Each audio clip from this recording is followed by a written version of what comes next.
And joining me now, Texas Congressman Al Green. Congressman Green, thank you so much for joining us this afternoon. Right off, I want to get your reaction. What do you think of the administration's defense of these ICE raids?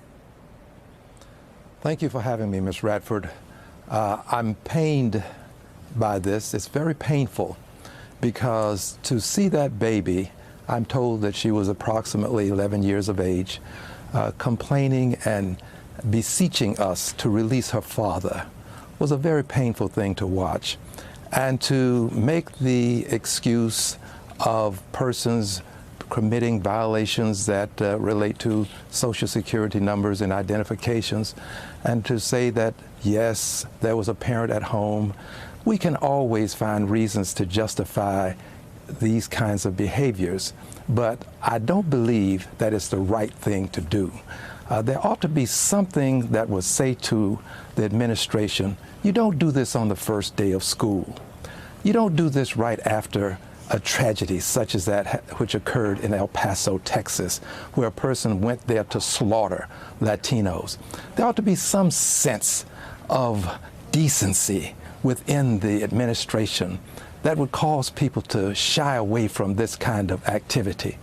Now, more specifically, just in the justification, people justified putting the African mother on the auction block and sending her to one plantation and sending her baby to another plantation.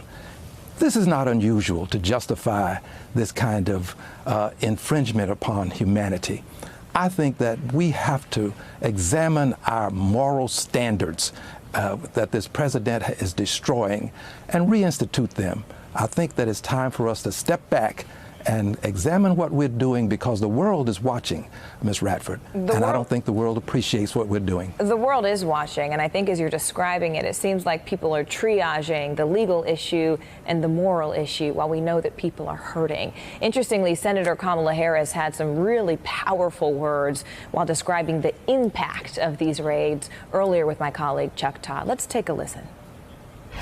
This administration has directed DHS to conduct these raids as part of what I believe is this administration's campaign of terror, which is to make whole populations of people afraid to go to work.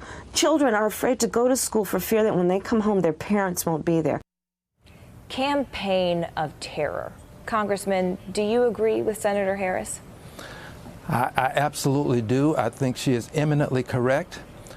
This has been a part of his MO from the inception of his campaign, to do what he can to weaponize racism and demonize those who are the victims.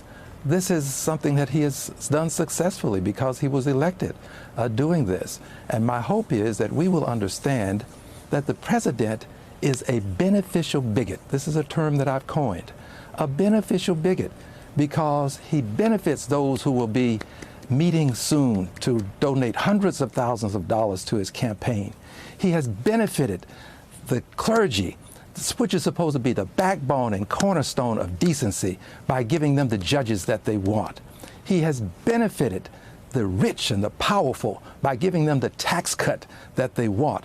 So he has benefited them to the extent that they will tolerate his bigotry. And when you tolerate bigotry, you perpetuate bigotry. This is a beneficial bigot unlike we have seen before in the highest office of the land since 1868, when Andrew Johnson was the beneficial bigot of his time. Congressman, I hear you saying the president is a beneficial bigot. He, of course, says that he is, quote, the least racist person you know. But we have to also look at the numbers, because in a new poll taken in the days following last weekend's deadly shootings, 47% of voters say that white nationalism is a critical threat to the country. That's 10% higher than what they found back in March. So, Congressman, how critical is this threat of white nationalist terrorism? Let me add one additional poll. 51% of the American public believes that the president is a racist.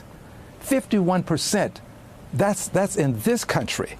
51% voters believe that the president is a racist. It is an existential threat to us. It is something that we must deal with. It is one thing to want to defeat the president at the polls. But it's another thing to understand that we have to impeach the philosophy that he's perpetrating upon society. If we impeach the philosophy, we take on a broader threat to society than just defeating him at the polls.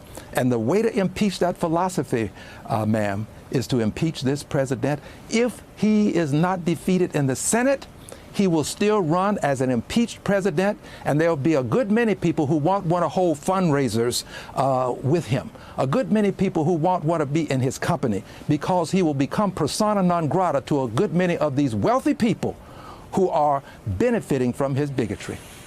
The race is still early.